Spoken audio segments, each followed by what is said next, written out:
So cape they coming they out they of can hear me that right now. tower. It's amazing. It I timed my alarm looks like perfectly. a superhero I kind of set an thing with the alarm arms and everything, yesterday and the cape behind it, right? for like And it'll go off once when it's that 1 hour from huge launch, and vent I was off by like 3 literally seconds. goes off Bruh. and disappears, that's when we're gonna get our sign that liquid oxygen will be That's a good loaded start to onto the the stream. ship. So that's more or less the behavior of these vents that we've already seen in the I past need to few do launches. one thing. And you know, it's frustrating for us because we look out the window here from the Margaritaville Resort and we see the fog. We can't actually see it. So thank you, NSF, for all these great camera views and these close-up cameras. So we're going to talk about the weather because we're watching it just like you're watching it on YouTube and also on Popular Science Channel. We're watching it the same way because we look out the window, all we see is a very Um, foggy sky. We're going to bring in our let's NSF grab meteorologist who's going to this talk us and through then the go current weather for into. this Starship Flight 8, Adam Suker. Adam, come on in. Okay.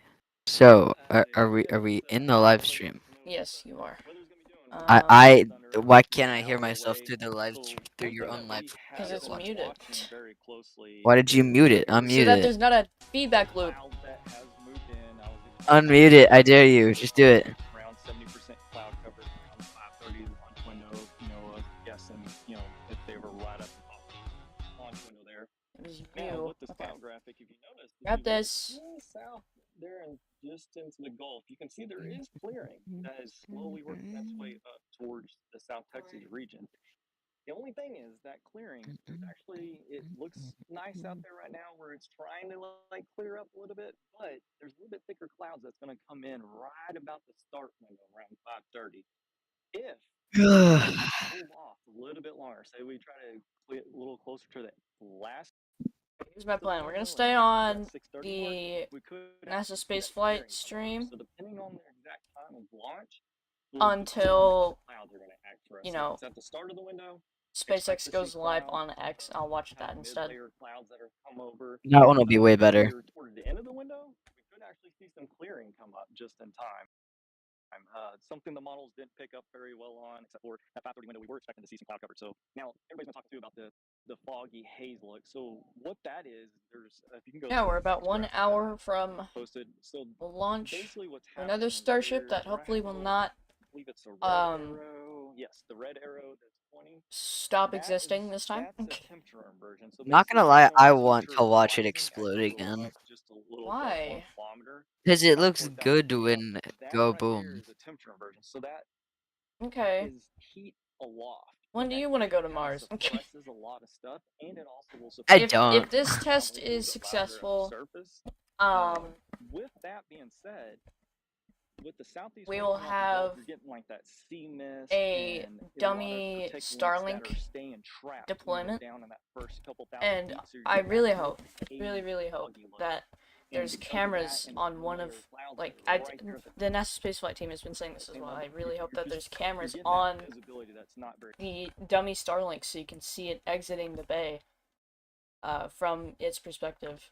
That would be really cool. They probably won't do that.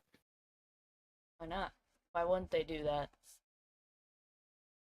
'Cause of insert reason here. Oh. Yeah. Okay. Yeah. I don't see any reason not to do that.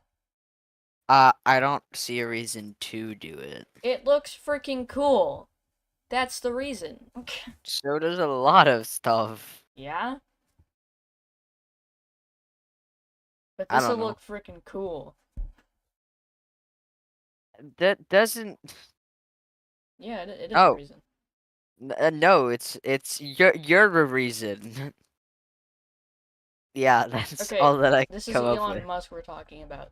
It looks freaking cool. And right. So what if it's Elon Musk? Anyway, so I don't know what this chart is or what it means or what it's for. So I'm going to ignore that. But we did, I'm pretty sure, is there, yeah, we're getting venting here. And here on the tower. I don't see any frost on the actual rocket though. So I don't think they've started properly just yet. I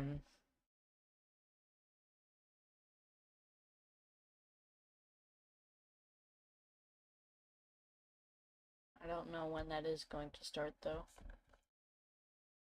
I need to check one thing.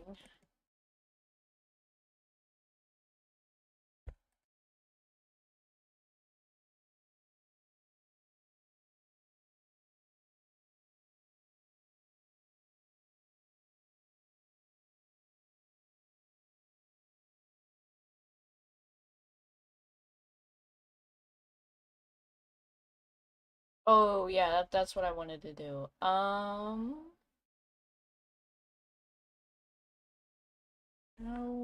would I go about doing that?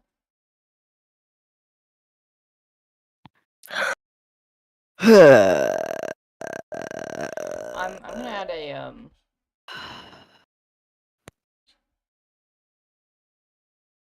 Okay. Where's the? Can you not add that audio? Or yeah, that's what I want. This thing. Device speakers. Okay, so now got this thing. I unmute this. As Adam said. Yeah. Okay.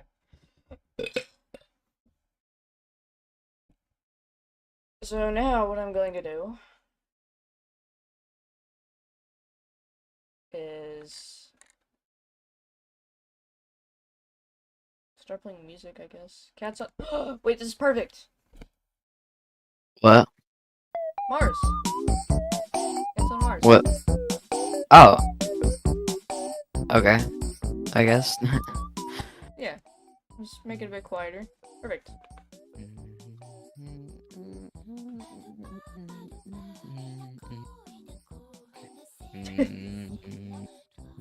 I can't even hear it. Increase the stream volume. It's at max.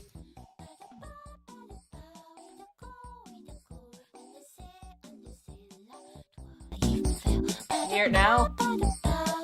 Nope. You haven't muted. No, I don't. Or wait. Right. I'm not hearing anything from Wait a second. the stream in the stream, but There you go. there we go.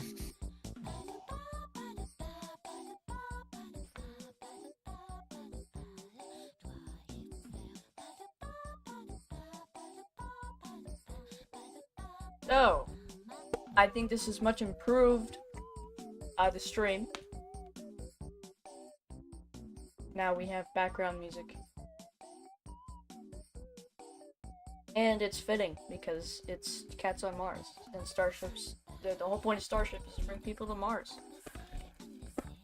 Yeah, I still feel like it's gonna be Yeah, a long time till we get to Mars. It won't be that long.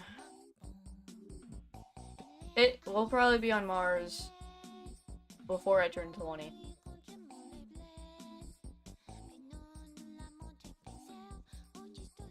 Bro, you'd be old by then. I would be like 20. Exactly. That's so old, bro. Yeah, okay. Sure. I need to turn you down even more. Why? Because you're super loud! No, I'm not, bro. Yeah, I'm you actually. are. I'm so quiet right now. You're literally peaking the stream. So I turned you down. And I fixed the problem. I don't understand how I'm so loud, bro. You're about as loud as I am right now. That's how I said it.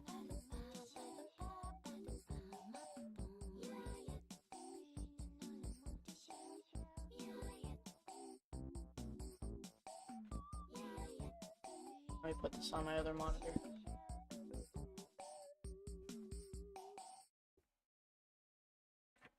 Unfortunately, it would be annoying if we kept playing the same song over and over again. So, let's see.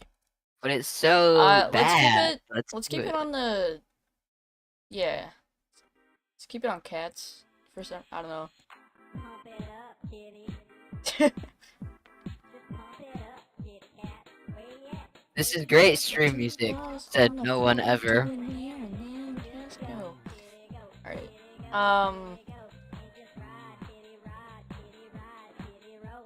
Alright, yeah, this is good too. I'm going to try to avoid talking about Starship as much as possible and just keep talking about the music. Why?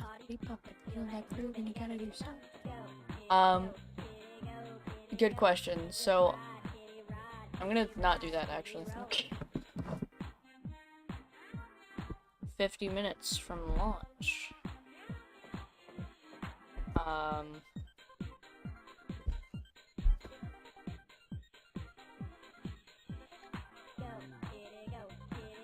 a minute.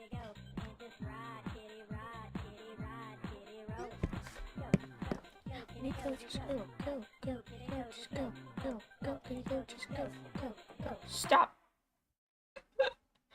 Okay, well, that's the end of that one. Which one do we go for now? This one.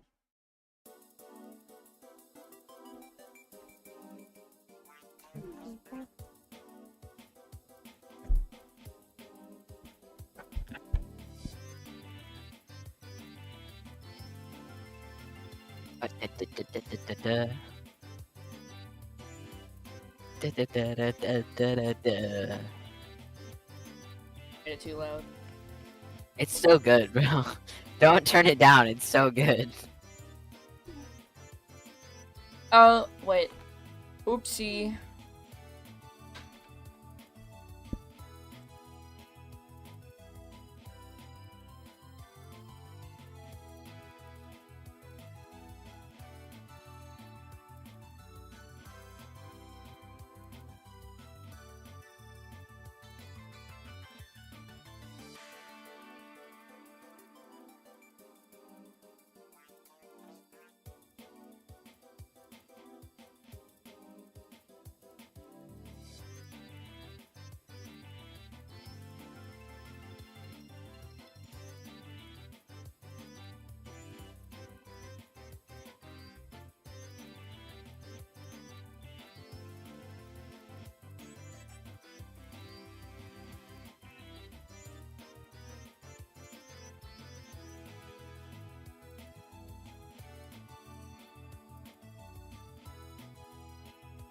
Dude, it's not like anyone watches these streams. Alright, I'm now on so I'm back. Dude, it's not like anyone watches these streams, so why not just pause it? Well, I'm mainly doing it just so I can have this for the future and go back to it whenever I want. I guess, I don't know. Okay, next, we're gonna listen to Animal Crossing. Oh, real Animal Crossing is amazing. Let's go. Okay. Maybe a bit too quiet, that's good. So, I have a question. what? Does the atmospheric fluid spectrovariometer do anything to give you science? Yes, it does.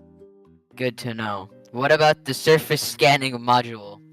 It only works if you're on the surface of another celestial body. Okay, well I'm not going there, so never mind. Okay.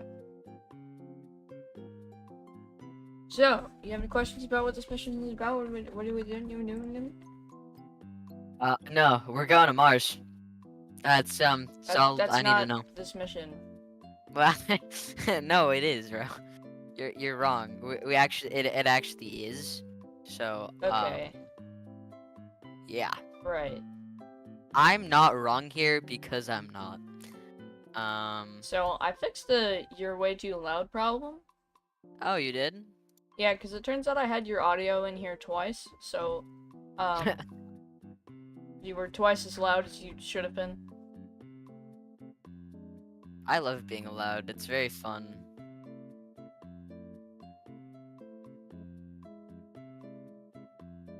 So, this Starship mission is basically just a repeat of Flight 7. It's gonna go up, hopefully the third booster catch, and then it's going to deploy bro. dummy Starlinks if it doesn't explode like it did last time. Which it probably won't, because they did a 1-minute static fire and it didn't explode. Which is the longest static fire that has been done on a Starship, I think. Anyway. Okay, so regular basis of this entire mission, they're going up, they're going down. That's the entire mission. No, the mission is to... Like, the goal is to deploy dummy Starlinks. No, it's not. You're Yeah, wrong. it is. No, it's not. Okay, never mind then. Guess I'm Yeah, wrong. you're actually wrong. So no. Yeah. Oh, Yeah. it just went up to an hour.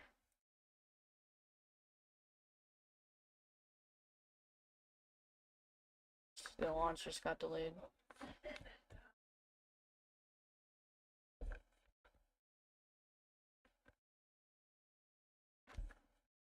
And they are now targeting Nice. 15 minutes into the go. window, which is 5:45 p.m. Central Time. So that is, and now this is no longer a net. This is Yep. now a T0, 58 minutes 33 seconds from now. Excellent. And that day, the Gigafactory, Yeah, the amazing just- news coming from Florida. Just the end of it, they say that pending completion of environmental reviews, SpaceX intends to conduct Starship's first Florida launch from LC-39A in late 2025. That's so amazing, because it's like... That's this Hang on year. one potentially- second. Yeah, that's this year. I did a joke the other day about some of the timelines. It's like, I don't think they realize where that date is in the calendar. Same thing with this.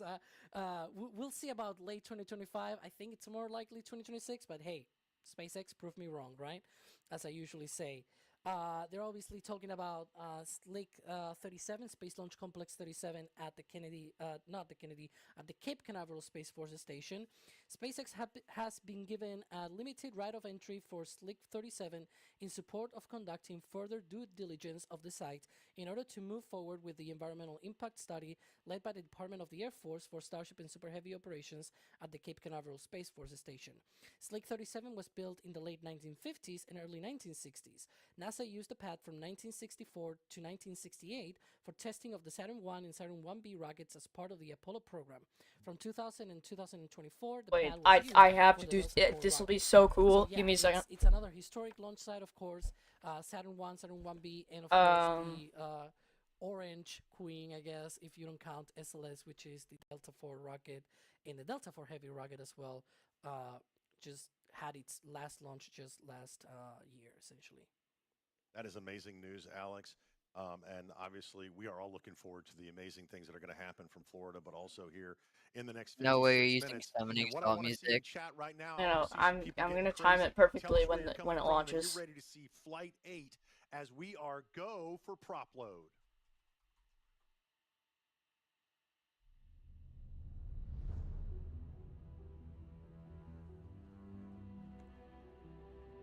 There, I need to start it 1 minute and 10 seconds before launch.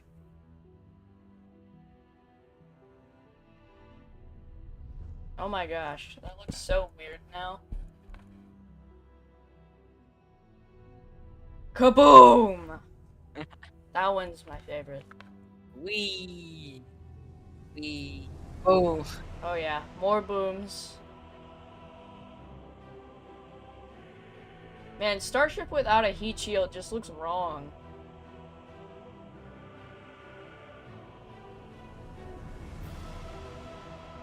Flight 1, that's when they left a giant crater in the concrete. Flight 2. I guess we're just looking at all the flights. Flight 3. Flight 4. And the main highlight here at Flight 5 would be the first ever booster catch.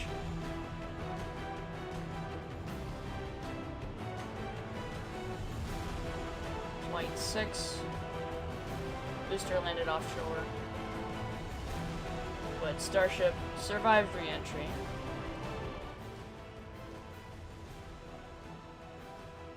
Flight 7. It did a little. They did another booster catch, and then they didn't show the boom. Well, on yeah, they don't want Flight to show 7. all of their failures, just some of their failures. No, Just that was a like the few minutes. coolest one We're though. talking about a T0 that is They don't inside care. their window at 5:45 Okay. Central Time, and which is coming up, I guess, in about 50 minutes. We need to fix that clock. That right there in footage front of us, wasn't and also coming put that from clock in the upper SpaceX, right-hand by the corner way. so everybody can see that. Yeah, beautiful I know. T0. I don't care. 54 minutes. Okay. And we are going I'm for a right, hell of a so load. Thank you guys for yeah. blasting the chat. Where Yay! you're coming from, we looked all around the world, and we've got you here with us in Starbase live to bring you this One test flight second. of Starship. Now, Alex, I want to come to you. Let's talk Is it about still real going at quick, when we go for 5 p.m. propellant So load, we'll I switch asked you over earlier, to how the long does it usually take to load this SpaceX vehicle? live stream. Yeah, the first in thing that we're gonna have about 10 is minutes. that ship liquid oxygen load underway, which it's essentially a T-minus 46 minutes. Right now, you can see the tower vent has disappeared. It'll come back, and once it comes back, then it'll become a lot more active, and then it'll go away, this time for real. And so you can see some of those lines already frosty. Look at that. Some of that condensation, those umbilicals out to the I don't- ship. And I don't know essentially how they in find so much to talk 7 about. minutes, that's when we're gonna get into that liquid oxygen load on the They ship. just Then do. I don't about know. 3 Man. minutes It's later, we're gonna have they ship, probably know a lot ship more fuel, than me. T-minus 41 and 22. No, it's not we're gonna probably. have They booster do. fuel load, and then the Um, last thing that Yeah. gets loaded is the liquid oxygen on the booster at T-minus 35 minutes and 35 seconds. So we'll keep an eye on all of the things. Of course, now we have that go for propellant load confirmed by SpaceX. So all things considered, it should be really pretty much on time.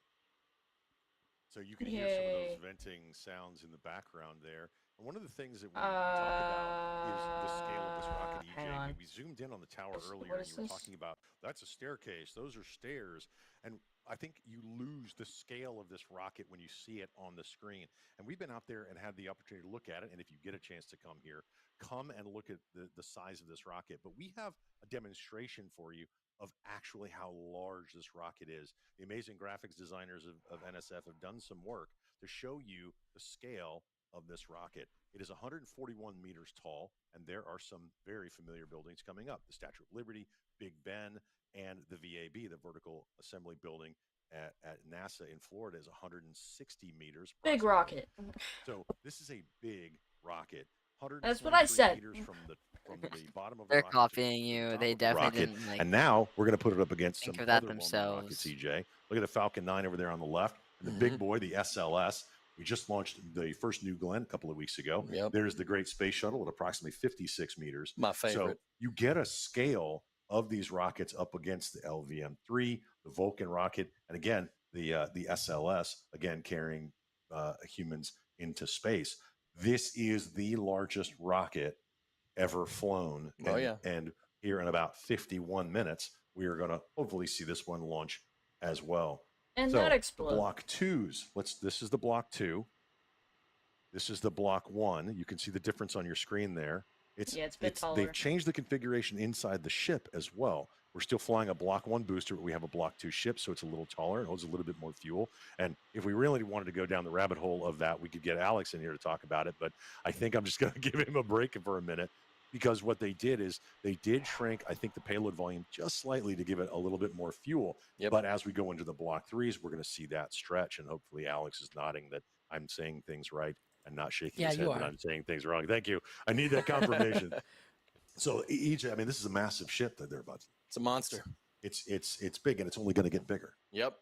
I'm very on board. This thing is an absolute unit of a rocket. Remember, we're flying with twice the thrust on this thing as the Saturn V.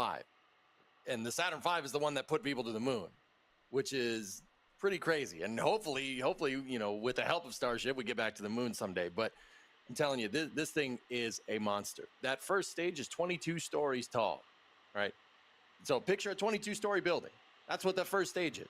And the second stage isn't no slouch either. Mhm. It's I don't know, probably like an 18-story building at this point, but it's going to get to the point where it's 20 stories as well when they stretch the thing, like what you were saying. These are not small vehicles. This is it's truly a new era of commercial spaceflight here with vehicles like this. We've never had anything like this. Like the guys during the Apollo program, they wish they had something like this, you know? Miles, which And the goal one is should to I get 100 do? tons That to low one Earth orbit, or and then eventually to take us back to the moon through the human landing system, which is a modified Where is variant. We it? talked about that earlier, the modified variant of the Starship, and then also eventually humans on Mars, making us a or this one? multiplanetary species. Now, I'm looking down at the monitor. You guys are seeing the same thing I'm seeing. Is that sunshine above the rocket? definitely the Yeah. sun Or am, I, makes all. or am I just seeing things? Okay. Adrian? It is continuing to clear up. But for Everything now- is starting to look good. I'm also again, I'm no Ryan Caton. Ryan Caton is, No. I think, with you in the room here. But I'm also having some maps here, and we can also see the Gulf clearing up. We can, in terms of planes, we can see clouds being less and less prominent. It's right now what we want to see, honestly. Everything is moving more in the right direction. Nothing is moving in the more wrong direction. There, that's my screen presenter. You can almost see, like, of course, that's also not a flight corridor. I will also mention that. But you can see there's just a few final planes in the path of Starship, and they That's way too loud. hopefully are in There communication we with the towers to make sure they are out of there before this thing flies. But everything is looking more and more promising. That looks awesome. Thank you for that. And we have folks all over the place here at Starbase.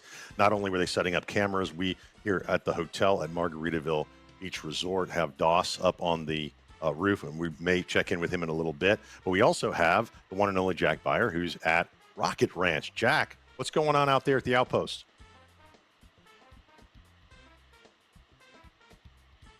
Nothing. Yeah, Jack. Well, he's Jack's got a lot having- to say, Hear me? clearly. He's probably Jack's having too much fun. We can hear you now, Wait a minute. Jack. There he is. Testing 1 2. Hopefully you can hear me all right, and I'm not a robot. Things are going great at the ranch. There's a bunch of people here. The atmosphere is lively. The NSF feed is on, so we've been listening in to you guys joke around, which is why I've been annoying you in the back channel. But yeah, I've got the old Triclops set up. It's a 500 millimeter lens on a Canon R, a 2400 millimeter lens, effective focal view on a Canon R5 Mark II, and an iPhone at 5x. So Triclops, that's the camera rig I'm going to be running for this. I do have the drone as well. We'll see if the winds cooperate enough for me to get that thing in the air. But yeah, very excited for the launch. I know the weather is less than ideal, but I see the sun right now, which is something that couldn't be said for the rest of the day. I see the sun. I see like some actual rays of light. So 5:45. Let's get some golden hour launch action. This could be a really beautiful one. Yeah, I agree. And what you're seeing on your screen right now, folks, is Jack's camera. You can see the OLM continuing to vent there. But what you can't see are the groups of people that are around him at Rocket Ranch, out at the outpost, and you can join them. Go check out Rocket Ranch's website, and you can be one of those that sits next to that camera and talks to Jack's ear off and asks him all kinds of fun Honestly, NSF questions about That's cameras just and like, rockets you and so on. I don't have, think that you can get Yeah, any closer to you the Rocket joke, Ranch. Gene. You gotta add background music to your streams. You joke, Gene, but I Makes do it so enjoy much every better. time people come up to me and say, "Hey, it really means the world when people come up and have kind words to say or mean words. You can say whatever you want. You can be like, "Hey, you suck," and I'll be like, "Oh, that's yeah, you're probably right." But seriously, Rocket Ranch is awesome for hosting us for all of these launches, for hosting one of our Those cameras, clouds and are like you said, nice. it cannot be said enough. It's just an awesome place to watch the launch from here. There's Absolutely. no Absolutely. sir. Yeah, we got Robo Jack. So somebody Oh, go no. reboot the Jack. He's out at Rocket Ranch with the outpost, surrounded by a bunch of other rocket folks. So one of the things they have out there, we encourage you to bring your families out to these events. This is the future. What you're seeing right now on screen is one of our other great photographers. This is from D. Wise's camera. And again, you see some of that fog, but you heard Jack you heard Jack clear, it's clearing up a little bit. Another one of the remote cameras that we have here at NSF. We're going to go through these so you can see what these cameras see in real time. And as we go through, you're going to see from farther away, right? You're going to see closer up. And it's all because of you guys helping us do what we do. We don't control the weather. So I wish we did. I wish we could just, say, be hey, nice. we need some clear weather for this launch. But, we can't control where these cameras go. Looking down the beach here from Margaritaville, across the inlet. This is Doss's camera up on the roof where we are at the studio. Oh, And dude, what that you is see just- I is you have- see people starting to gather, people have the starting to best come idea. up and look. And there's a wider shot from the top of the Margaritaville Beach Resort So, like, here on South Padre Island. Hang on. Yeah, that's When our it current lifts view. off- Somewhere out there in the All right. fog is that, what Yeah. you see on the screen right there. Somewhere We'll out there, but we play- can't really see much from here, Gene. Now, is this affectionately Danger up, I Dune, know, right? I'm This is gonna, the like, one we scroll. put Oh, yeah. right out there. Is that right? Yep, that's Danger Dune. When it Yeah. lifts And you were off, out there the other day. You were we'll helping put the cameras play- out. I was Yep. for Flight 7. You're Where- tromping around the dunes. um, Talk through a little bit about some of these cameras as they went through some of the remotes, what it's like being out there and being on the property, setting up the trailer and all of that. Well, I tell you, Play this the one. first and foremost, the craziest thing is being recognized out there. Jack was just saying that, like, oh, people are gonna come up to you, hey, you're awesome, or you're gonna be like, hey, you suck, like what he said. No, we don't get the latter there, but there's a lot of people that do come up and recognize you. It's really cool, but getting out into the dunes and being out in the thick of it, it's mostly just take this equipment here and move it over there. Take that equipment here. And I was like, hey, BJ, move this here, move this here. I'm like, okay, all right. You're moving batteries out there. Yeah, You're when moving it's lifting cameras out off. there. You're moving connectivity equipment out there. You're when moving it everything you lifts can off, out there, and you're it'll trudging be it through right these dunes. here, I Mhm. think. And then you just see what you see This on the giant screen right rocket. there. Yep. That makes it all worth it. You get to the top of this dune, you feel like Here's Rocky. when I You're like, want yeah, this. Adrian, right?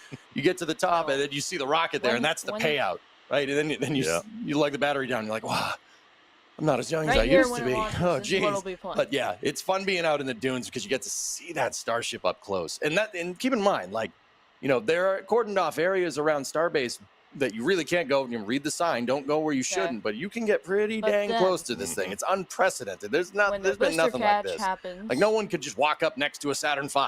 Ooh, I You could can do walk up this next one. to this, as long as you stay within those signs. You don't want to make the sheriff upset. I was about to say, stay outside the boundaries. You can get very close. You can't get right up next to it. Let's just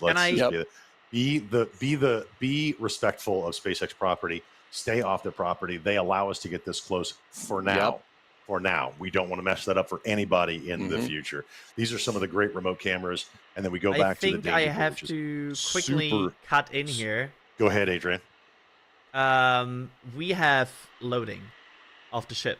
We're starting to see some I propellant should load, do and this are one we for seeing lift frost off. lines Yeah, yet? the tower vent is then off, when which the booster means catch we happens- are in a situation where we will have propellant flowing into the upper stage of today's flight, and we also are very close to the tower vent dying off if this schedule holds to have all 4 tanks loading here very, very soon. So yes, Yeah, in fact, I- you can see some of that frost already on the methane tank.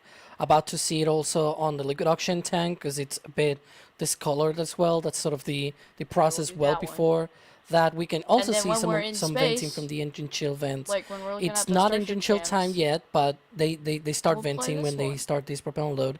And then once that chill down is actually underway, you see a lot more venting. It's sort of like a trickle right now compared to how they'll be I later had great ideas. down the countdown.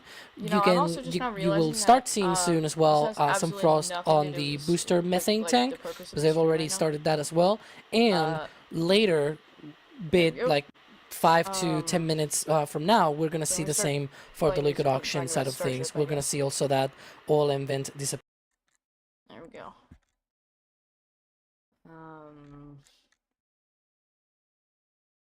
But which song? This one. No, not this one. I take it back.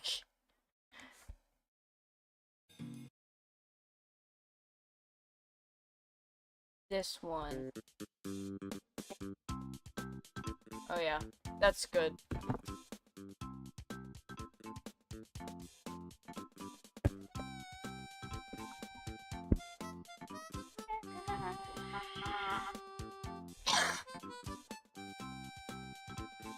Song is great. Alright. We are 40 minutes from launch. Yay! I'm still just like really hoping that they have a camera on the dummy Starlinks. Be the coolest view ever.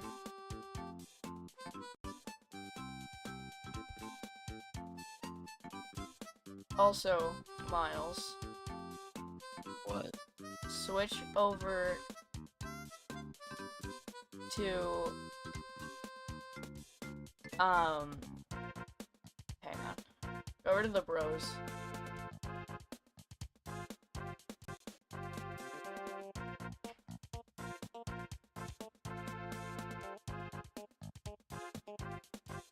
Alright. Oh, come on! I don't want an advertisement. I'll spare you guys. Yeah. Okay, there.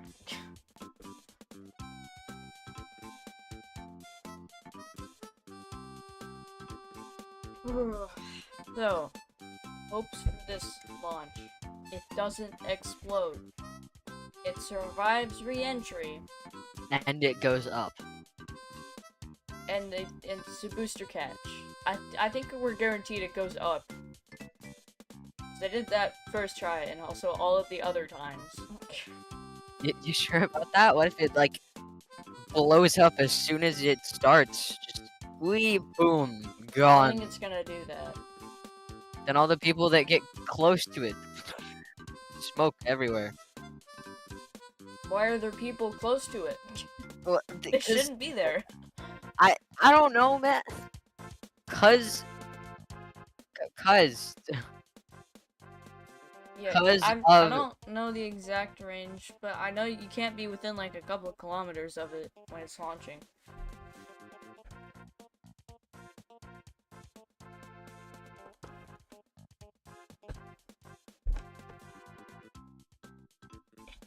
Oh, what are you talking about? As we look at this graphic for the booster and the ship. So Starship is a bipropellant bipropellant fully cryogenic rocket. So you have liquid oxygen and you have liquid methane. Both of those are very, very, very, very, very cold. But as we were discussing a little bit earlier, you want to get these in there as quickly as you possibly can. And remember, the booster and the ship, because they're two stages, each one of them has a liquid methane tank and a liquid oxygen tank. Now, the key here, if SpaceX wants to load this the quickest they possibly can, is to get all these tanks filled up at the exact same time. Because remember, these fully cryogenic propellants are boiling. They are boiling, and they will eventually boil off. Like if you had a pot of hot water on the stove, right? If you left it there, eventually there will be no water, right? Yeah. It'll just all evaporate. These propellants will do the same thing. So you got to load them as quick as possible to maximize performance of this already monstrous vehicle. Mm-hmm. So basically what they're doing here is going into the final booster LOX load here, they're going to make sure everything's topped up at the same time. And that basically is just a good sign that we're gonna see something here. We're gonna see some fireworks here, hopefully. And when we see those fireworks, we're actually going to see some detonation protection systems. Yep. Alex, why don't you jump in here and talk us through the deluge system and some of the other safety mechanisms they have at the launch pad? Yeah, they have that deluge system. Instead of having the traditional tower, right, to push out the water, they have the nitrogen system. The water is pushed out to the plate. The water sprays out that's sort of like actually an a upside great down animation. shower head of sorts, right? And that's essentially what does it. That's one of the protections that they have, of course. In the future, this will change. They're going to have a proper flame trench with a flame diverter and everything, as we see on traditional launch pads, but that's going to be at pad B. For the meantime, this is what they have at pad A.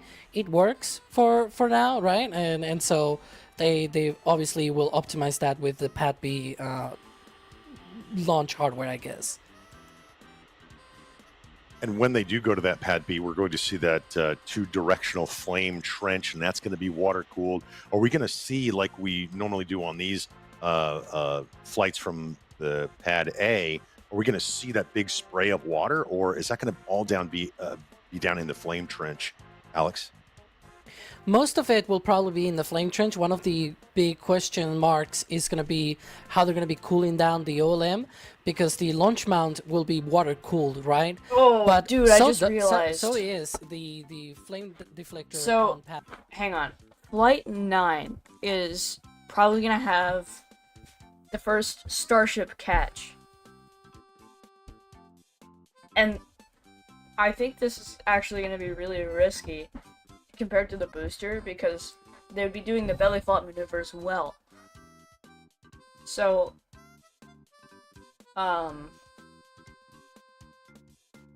yeah, like, having to manage all that is crazy.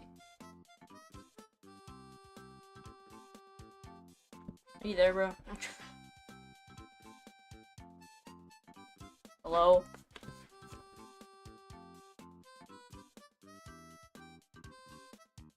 Hello?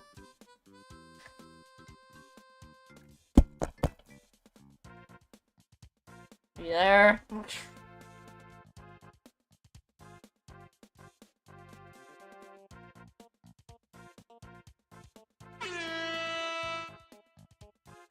Hello?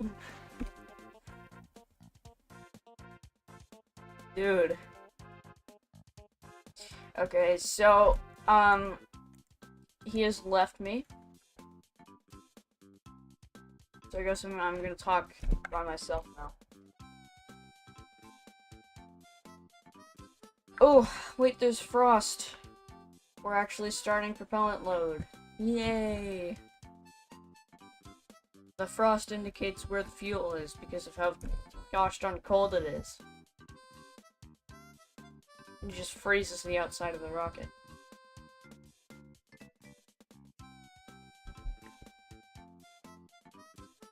I can't wait for Flight 9, dude.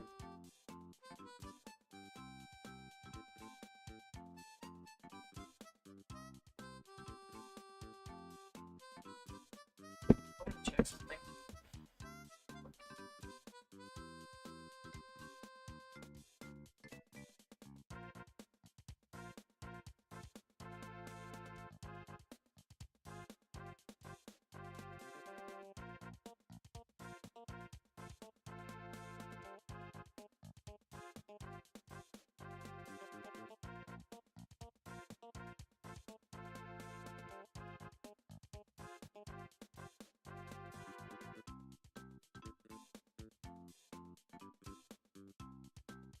Okay.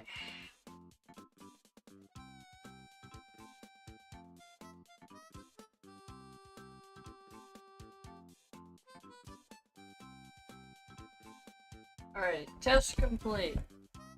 I was just checking the audio to see if everything was good.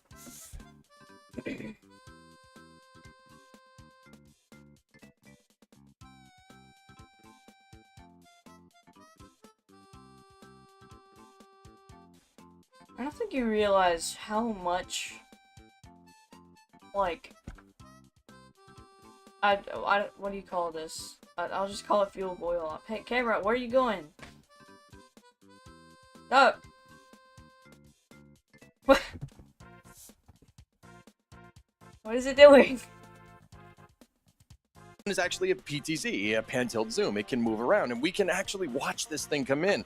For Flight 7, we got views of Super Heavy coming in. They're talking about the camera moving for the cache and stuff. It's there from the entire cast. This camera can pivot all the way up, and you can see that Super Heavy booster come in and just maneuver over into the pad and make it look easy. And that it's just a wild shot to see that right there. Yeah, and look how fast that panned down. That's what it's going to do. It's just going to follow that rocket as it comes in. Now, at launch, it's going to get covered. It just gets covered with the exhaust and the vapor coming off of that. Now, the water deluge system that Alex... Anyway, I was saying, the amount of boil off here that you're looking at, this steam stuff, I still don't know what to call it.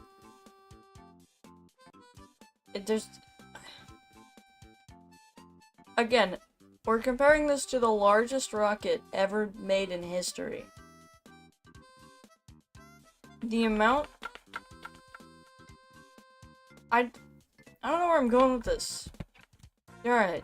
Talking about gases, right? But basically it's there to dissipate any energy that the rocket's going to have. Like, obviously, you want it to dissipate energy because you don't want to melt what's below the rocket. We've seen the results of that. Yeah. What happens when you have nothing down there? The heat will find and pressure will find something to break, and it will break it and shoot it into our van.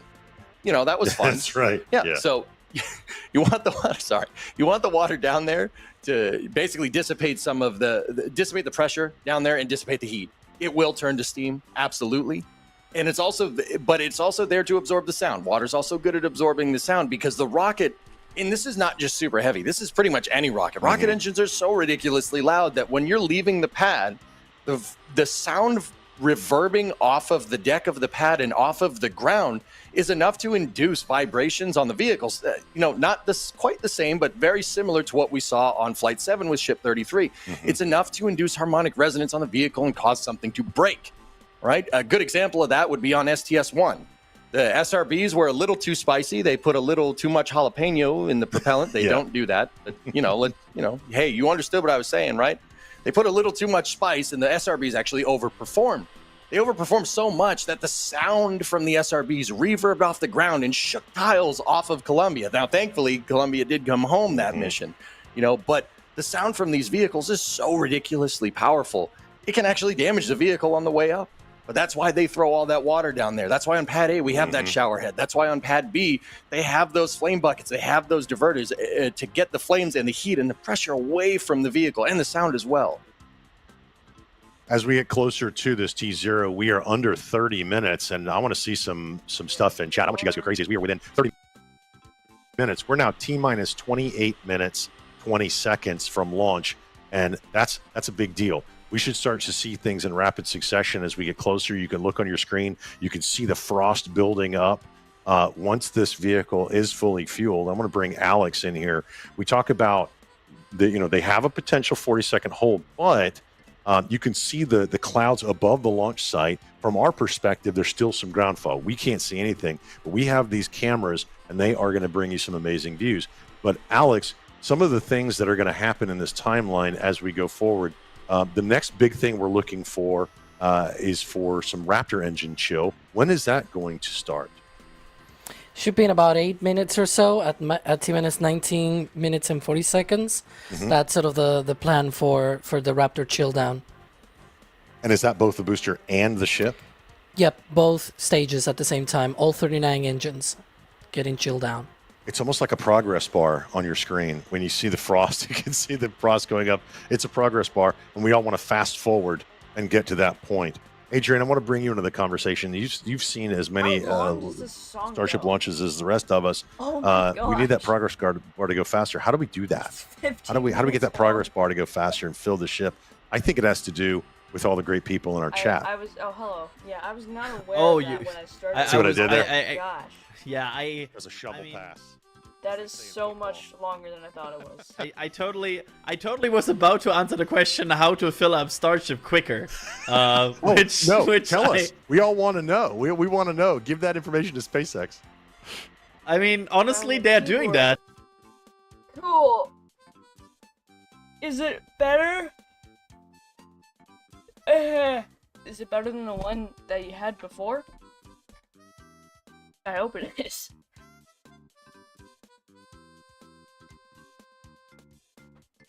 Can I invert the direction the chat box goes?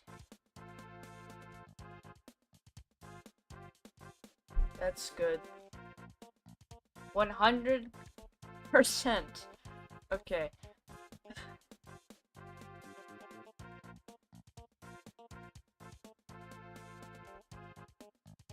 How do I switch the direction that they go?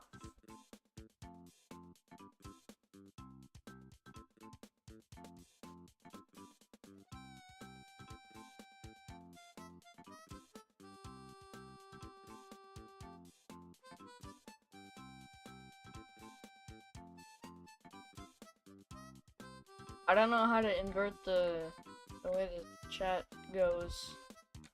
I can't figure it out. I don't like it starting at the bottom.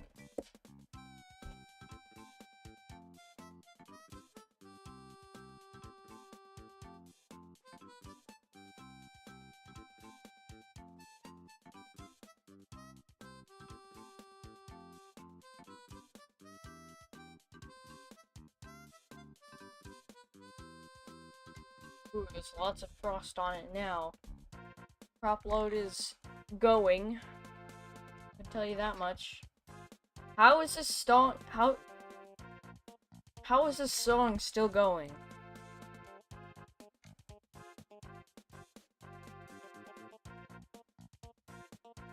Hang on. What song is this?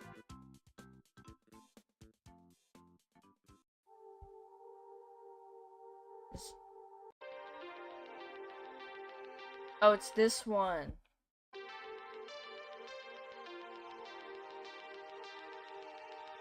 Give me a second.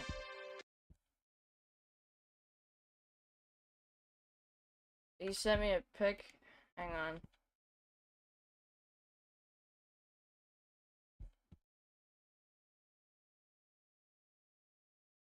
Oh, it's red. Cool.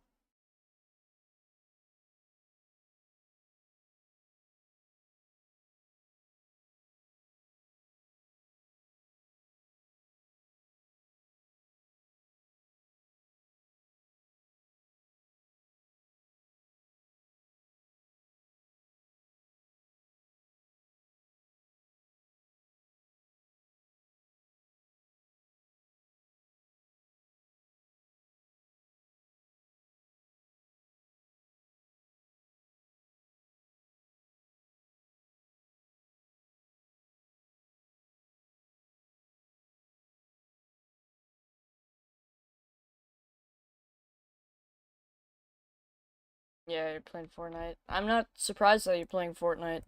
You're always playing Fortnite.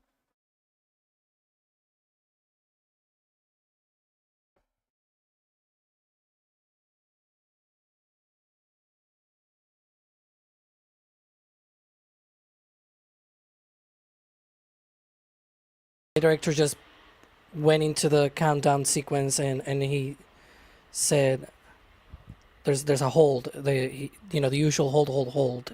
So talk us through what that means. No. Go ahead. Yeah, Alex, if you want to talk us through, Adrian, talk us through what that means. It looks like they're still troubleshooting something that they may need to target another new T0. It's still too early to tell. They have that hold at T-minus 40 seconds, so they may take that with this hold and be able to troubleshoot all of that. The clock is still going as they have that optional hold, but they have called the tribal hold call out, of course. So that probably means they're gonna go to the T-minus 40 second mark and then being able to hold there the countdown and be able to shift that T0 into the window. We don't know how long it'll be. They're still looking at that issue. Okay. Now the T0 He went a little bit too fast, by the way, so I'm catching up on what exactly he said. Well, we appreciate that. There's a great shot of the top of the ship there. You can really see those flaps we talked about earlier. So the clock is continuing to run at minus 21 minutes 30 seconds. What you see on your screen now is the SpaceX feed. And we'll kind of pop in and out from there as we get information. We'll show you what we get as we get it. As Alex said, they can go all the way down to 40 seconds and then hold there. They've already pushed the launch. Alex, Adrian, I'm going to bring you guys back into this conversation. They've already pushed the launch 15 minutes into the window. So they have time to troubleshoot going forward, right? Yeah, it's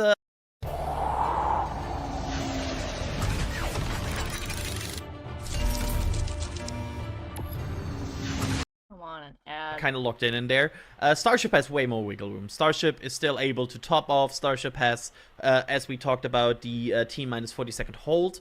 However, hearing a triple hold call is certainly of note and significant. Like, usually that is something that is being called for, something that is being troubleshooted. So, like, a triple hold call in the countdown is at least interesting, because that's not somebody chiming in being like, hey, we are still looking at something. That is the the LD really calling out the situation. So that is at least interesting. And what they're doing in the control room now is they are going through the health of all of the systems. They're looking at the GSC, the ground support equipment. They're looking at the health of the rocket. They're looking at the health of the engines. EJ, jump in here because in the control room, they want to make sure. And again, I can't say this enough, but everything you see is a test flight. This is a test, right? And so when they find something that's an anomaly and they call a hold, they want to zero in on it. It could be a problem. It could just be something that's slightly out of tolerance, and they'll make those calls as they go through and look at all this data in the control room, right? Yeah, that's basically what they're going to do. And it's important to note that the count didn't actually stop there. The count kept going. So whatever problem they did have, whatever problem they're reviewing or troubleshooting is obviously not that big of a deal. They would have stopped the clock if they saw something that was super serious. But yeah, in the event of a hold, you're basically going to figure out what's the next steps. If you get a hold in the count, and I hate saying this because I don't want to jinx it, right? But when you get a hold like that, basically what happens is you put the rocket back into a safe state. You basically get it right back to where it was before you started your count, and then you try to figure out what went wrong from there. Now, every rocket has its quirks, you know what I mean? Yeah. But basically, yeah, the flight controllers will be reviewing, going through, identifying what went wrong, why it went wrong. If something went wrong. If something we don't even went know wrong. that. Could be a bad sensor. Yeah. Right? Could be if you get a bad. I mean, you got to verify though that it's a bad sensor. You have to be absolutely sure, and then you make a decision based off of what you find if you're sure. But once again, we didn't really see a hold there. The count kept going. They did call a hold. So there was something that they saw, but the clock didn't stop. So even SpaceX clock didn't stop. So I guess we're still going to go. The next gate that they would have is T-minus 40 seconds. Yeah. So we'll see what happens when that happens. We got some time here. Yeah, and that's what Alex was talking about. So as the countdown continues, we're T-minus 18 minutes and 18 minutes. We're going to look at the trajectory of this flight. I'm just watching the clock. It's 3 seconds. I should just say T-minus 18 minutes. This is going to launch out to the east. It is going to, and there on your screen, you can see the trajectory. It's going to fly in between those islands. It's going, and this is well after the stage separation. It's going to cover the southern tip of Africa, and then it will begin its re-entry trajectory, aiming for the Indian Ocean, a soft splashdown in the Indian Ocean. If you've joined us for other launches in the past, some of the camera angles coming in from the ship when it does the flip and burn maneuver is pretty amazing. A couple of them we've seen at night, a couple of them we've seen during the day. But this is not, I'm going to say that slowly, this is not an orbital flight. This is a suborbital test flight. The ship, after stage separation, will get to its trajectory. It will go through its test sequence. During the flight, they're going to perform several tests, scientific tests on the ship. Hopefully, knock on wood, we get past any holds going to countdown. And what we'll see is satellite deployment potentially. We'll also see a on-orbit, an in-space relight to demonstrate relight. And what you're seeing now is in the lower right-hand corner is the Indian Ocean. And apparently those are some buoys. That is a buoy cam in the Indian Ocean. That feed is coming from SpaceX. No, that's a replay of how it looks like when the Starship the Starlink deployment should happen. This is from Flight 6. This is from Ship 31, essentially, and it's sort of a view of how it will look like when they deploy those Starlinks. So it's not going to be the best of views. It's around that 17, 18 minute mark, right? This is not. Yeah, thank you, Kevin, for the replay mark. This is a sort of an idea of how it'll look like once they are into that part of the flight. Very dark. That's a cool shot. I like the Earth with the sunlight coming up. That's kind of nice. But yeah, okay. Thank you, Alex, for that. I read the wrong thing. That is a replay, and hopefully we'll see that today. We will see that if Starship launches in 15 minutes and 42 seconds. And separates. But remember, as they say at T0 at SpaceX, excitement is guaranteed. So we'll see what happens. In the other shots there on the screen, you can see Starship 34 on top of Booster 15 is continuing to load. Well, I say that. Am I correct? The progress bar of frost is moving up the tank, right, EJ? Yeah, it seems to be trending upward. Alex, what do you think?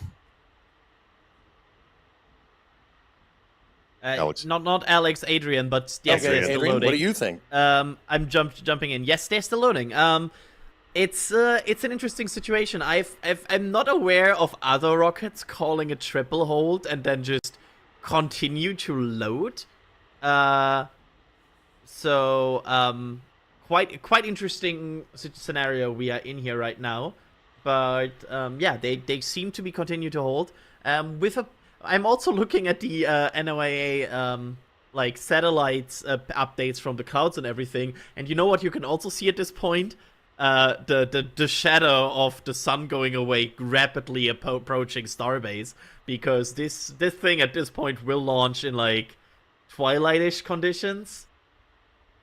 Yeah, and that's going to be amazing when and if it launches. Now, the current T0 is set at 14 minutes and 14 seconds. So, they're going to finish out, and we're looking out for some of those calls from SpaceX, like prop load complete.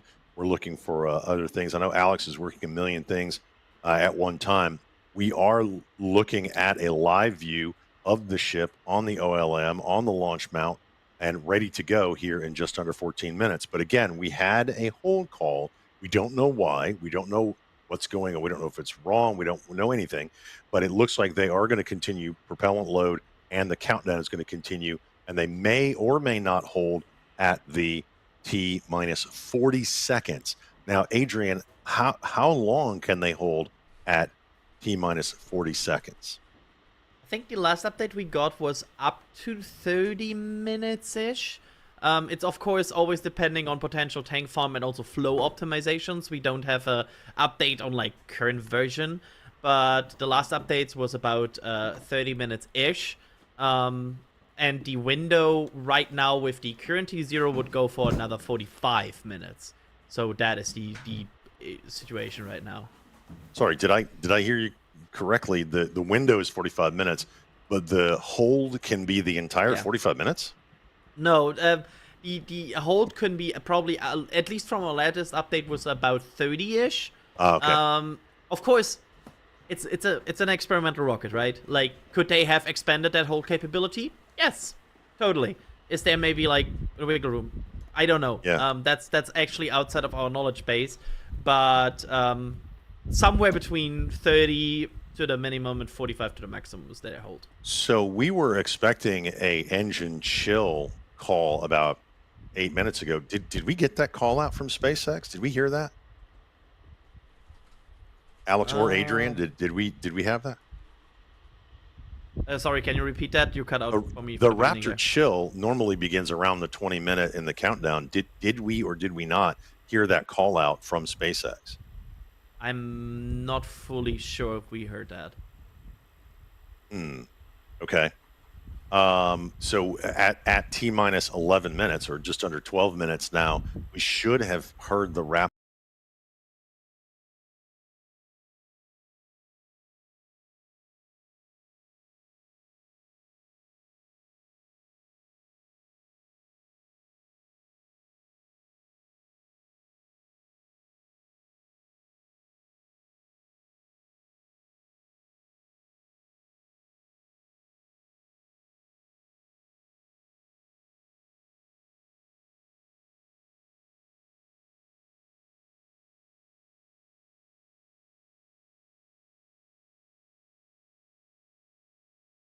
Switching it to the actual SpaceX live stream.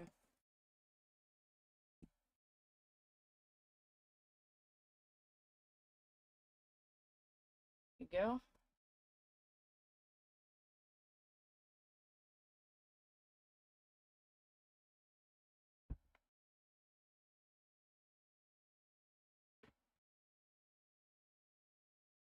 Done with propellant load.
Ooh. That's a cool shot. Flaps moving.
These drone shots are really pretty.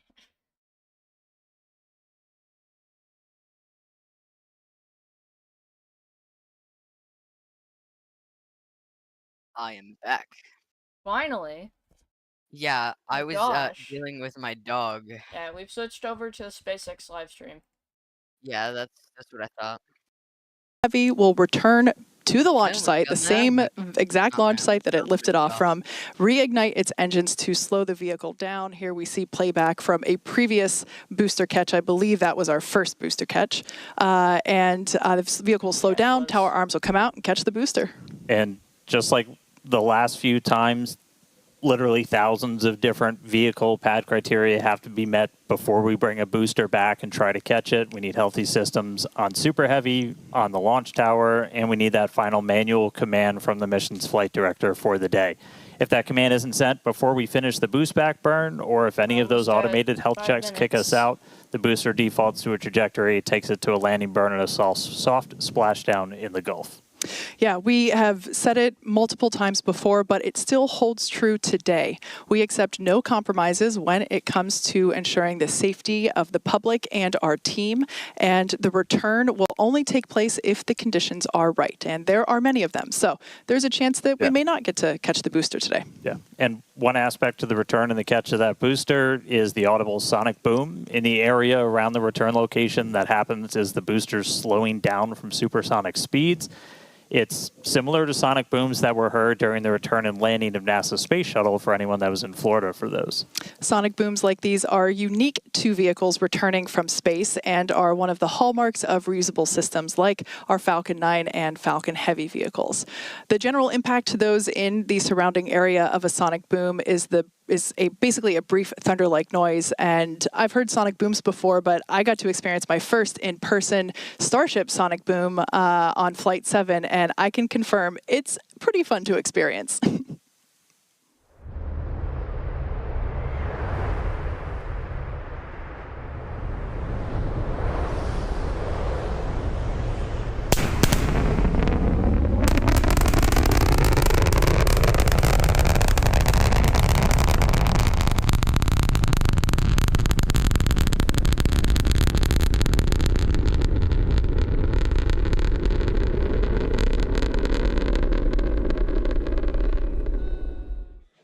Man, that sounds nice. And as someone who has heard sonic booms many times in Florida, they are definitely a hallmark, and what a way to announce a returning space vehicle's return for reuse. Now, here in California, as you can imagine, the excitement is growing here. The crowd is growing. Kate mentioned our flight controllers in Ad Astra in Texas. Here in Hawthorne, we also have controllers on console in Mission Control, helping those teams in Texas monitor Starship's various systems, including the avionics and those 39 Raptor engines that were built right here in Hawthorne.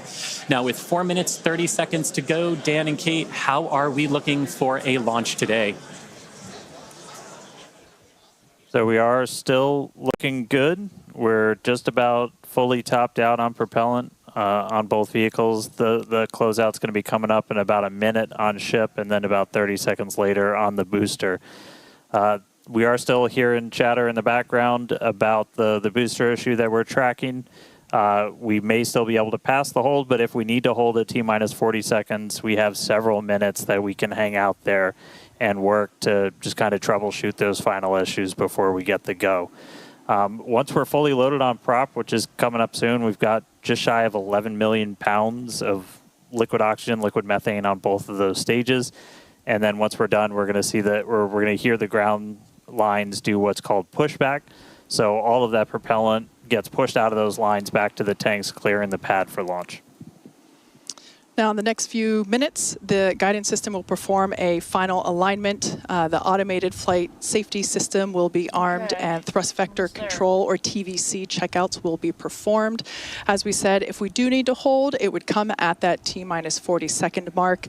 That is the point in the countdown where we can pause to wait for final checkouts or pressurization, or if we need to continue to work through that issue. So once we pass through that T-minus 40-second mark, a number of things are going to happen quite quickly.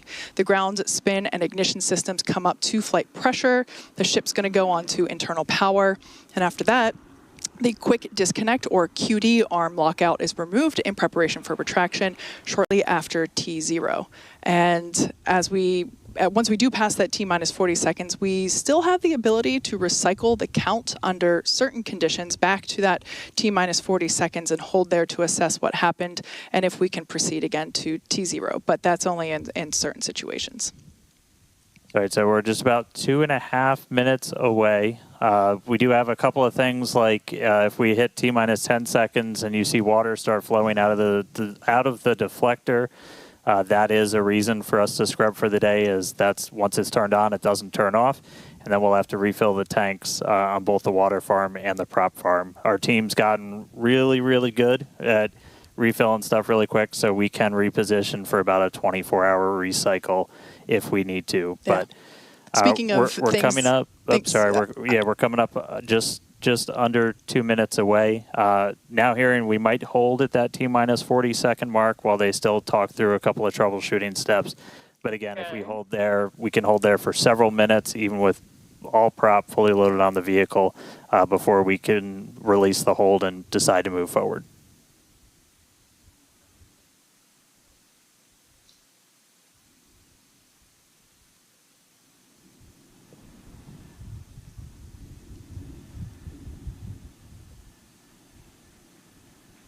All right, less than a minute and a half away.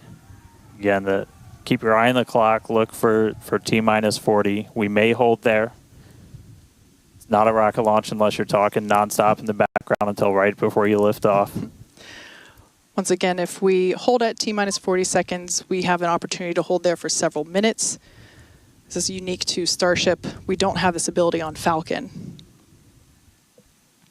Okay. As we're about 15 seconds away, we did just hear we are going to hold at T-minus 40. Okay. So look for the clock to pause when we hit T-minus 40 as they finish troubleshooting. And then we'll let you know as soon as we start hearing more, and if that clock's when that clock's gonna start rolling. So holding at T-minus 40. The team's talking in the background, still troubleshooting, and we can hang out here for a couple of minutes.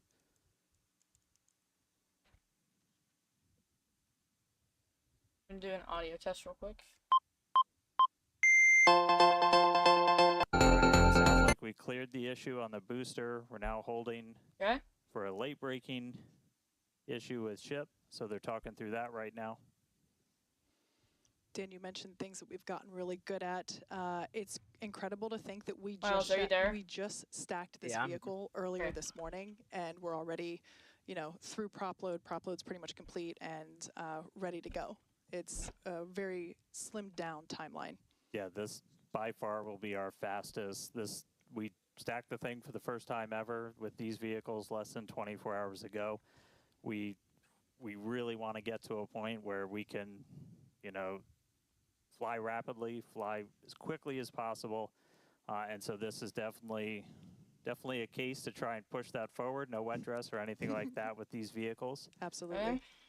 And should this booster come back for a successful landing, you were talking about the rapid part of rapid reusability. This booster may fly on a future Starship flight if we're able to catch it and bring it back online. So for those of you that have just recently joined us, we have paused at T-minus 40 seconds just to assess and work through a problem that popped up in the countdown, and we are holding here as the teams troubleshoot it. We believe that we have put in a solution and we will be able to proceed, but we have some chatter on some nets indicating that we're just holding here for a few more seconds. Now, this is a great opportunity for the teams. This is unique on Starship. We don't have this ability on Falcon to hold here, partially because there's just so much propellant that it takes longer as a whole for it to cool down with that amount of volume that we have compared to the Falcon vehicle. But this T-minus 40-second hold is pretty cool because basically everything that would have been a scrub is actually just an opportunity to hold here and work through it. Or I should say many things, not everything. Like I said, we're working through an issue now, but we can also pause here for final checkouts or completion of pressurization to get up to flight levels, that kind of thing. So it's a nice feature to allow the team to wait for final checkouts or assess final prop levels or engine health and that kind of stuff.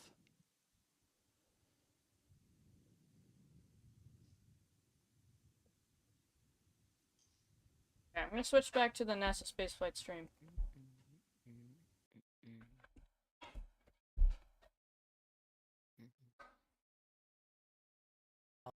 With the flame deflector, that deluge system, T-minus 3 seconds, in very rapid succession, they light first the 13 engines in the middle ring and the 3 center engines, right? Those 13 engines on the middle of the super heavy booster.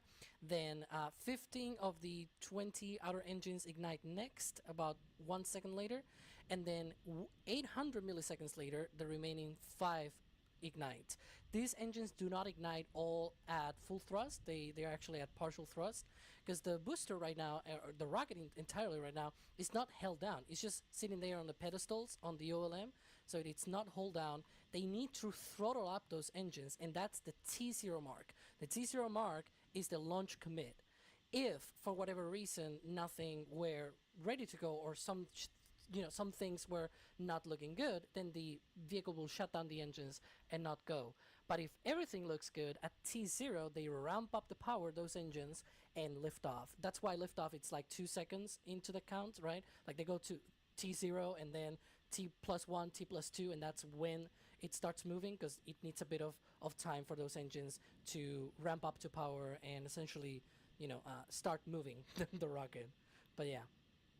Thank you for really that, Alex. Active and very quick. Like it's all automated. There's no way for any manual, sequencing.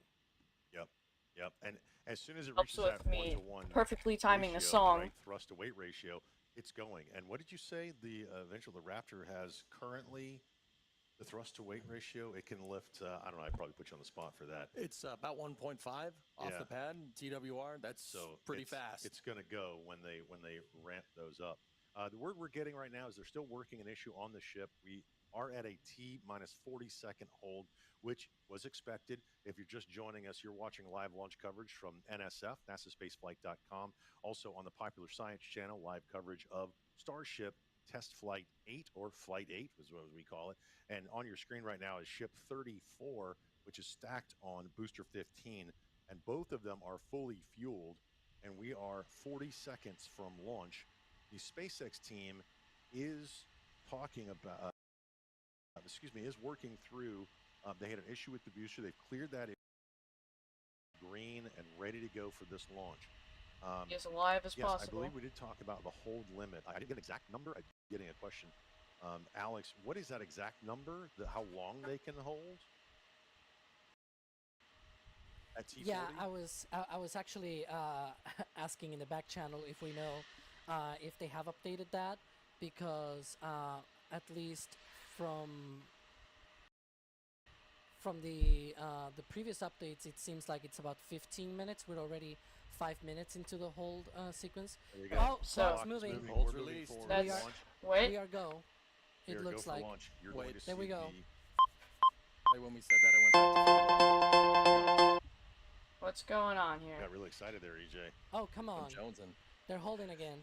The It clock went to is 40. holding at Oh, no. 41. Yeah. It's Yeah, so flight it's- one all As again. soon as that clock starts moving, we're gonna break in. EJ is gonna punch me again. And I even heard the vent. Remember what Yeah, Adrian you said heard about it. the vent? Yeah. I heard it. 'Cause That's like a it very. also has, It's a deep, like, deep like push. hissing sound. Yeah. yeah. Like. That's the fluid chill down. that's okay. We've got a fully fueled ship. They're working the problem on the SpaceX Oh, dear. side. And when the countdown continues again, we will let you know, and I will get punched in the shoulder yet again, which is the stop talking gene. Yeah. What does that say? What? Apparently these holds my were parents automatic. texted me and said, "Don't punch Gene again." Don't punch Gene. Sorry. Yeah. All right, I So- won't.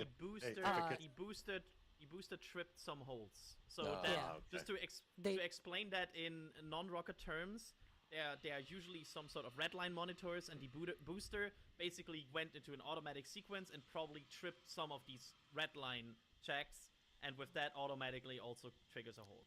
Yeah, that's one of the things that they mentioned, which would explain why we heard the vent and why they were counting down, and then suddenly it tripped the automatic checks, right? And so it went back to that hold point. Again, those sensors are working Yeah. as expected. They want the health of the vehicle to be as close to 100% as they can get before they launch the largest flying object into space for a second time. And hopefully, after stage separation, this Hello. ship will continue on its mission if we can clear. Yeah, we're this we're T-47 currently on hold Let's talk about the for the flight launch. profile after launch, since we've got some time to talk about that. Because But once let's see. oh, There's a nice vent. There's some good vent noises for you.